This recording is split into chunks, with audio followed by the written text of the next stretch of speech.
ആധുനിക multi story കെട്ടിടങ്ങളിൽ നിർമ്മിക്കുവാൻ ഉപയോഗിക്കുന്ന ഒരു പുതിയ കോൺക്രീറ്റ് സിസ്റ്റമാണ് കോമ്പോസിറ്റ് ഡെക്കിംഗ് സ്ലാബ് കോൺക്രീറ്റ്. സാധാരണ കോൺക്രീറ്റ് സ്ലാബുകളിൽ മരം കൊണ്ടോ ഇരുമ്പ് ഷീറ്റ് കൊണ്ടോ ടെമ്പററി സെൻറ്ററിംഗ് വർക്ക് ചെയ്തതിന് ശേഷം കോൺക്രീറ്റ് ചെയ്യുകയും ക്യൂരിംഗ് പീരീഡ് കഴിഞ്ഞാൽ സെൻറ്ററിംഗ് ഷീറ്റ് എടുത്തു കളയുകയുമാണ് ചെയ്യാറ്. എന്നാൽ കോമ്പോസിറ്റ് ഡെക്കിംഗ് സ്ലാബുകളിൽ പ്രത്യേകമായി തയ്യാറാക്കിയ ഗാൽവനൈസ്ഡ് മെറ്റൽ ഷീറ്റുകളാണ് സെൻറ്ററിംഗ് വർക്കുകൾക്ക് ഉപയോഗിക്കുന്നത്. മാത്രമല്ല, കോൺക്രീറ്റ് കഴിഞ്ഞാലും ഇവയുടെ അടിയിലുള്ള ഷീറ്റുകൾ എടുത്തു മാറ്റുന്നില്ല.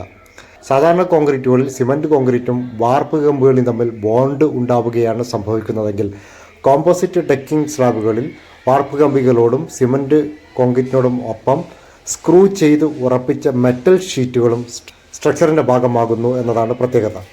സ്റ്റീൽ ഫ്രെയിം പില്ലറുകൾ നിർമ്മിച്ച് അവയിൽ കുറുങ്ങനെയും വിലങ്ങനെയും സ്റ്റീൽ ബീമുകൾ വെൽഡ് ചെയ്തതിന് ശേഷം ഗാൽവനൈസ്ഡ് മെറ്റൽ ഷീറ്റുകൾ സ്ക്രൂ ചെയ്ത് ഉറപ്പിച്ച് ഡിസൈൻ പ്രകാരമുള്ള അളവിൽ വാർപ്പ് കമ്പികൾ കെട്ടി കോൺക്രീറ്റ് ചെയ്യുന്നതാണ് ഇതിൻ്റെ നിർമ്മാണ രീതി.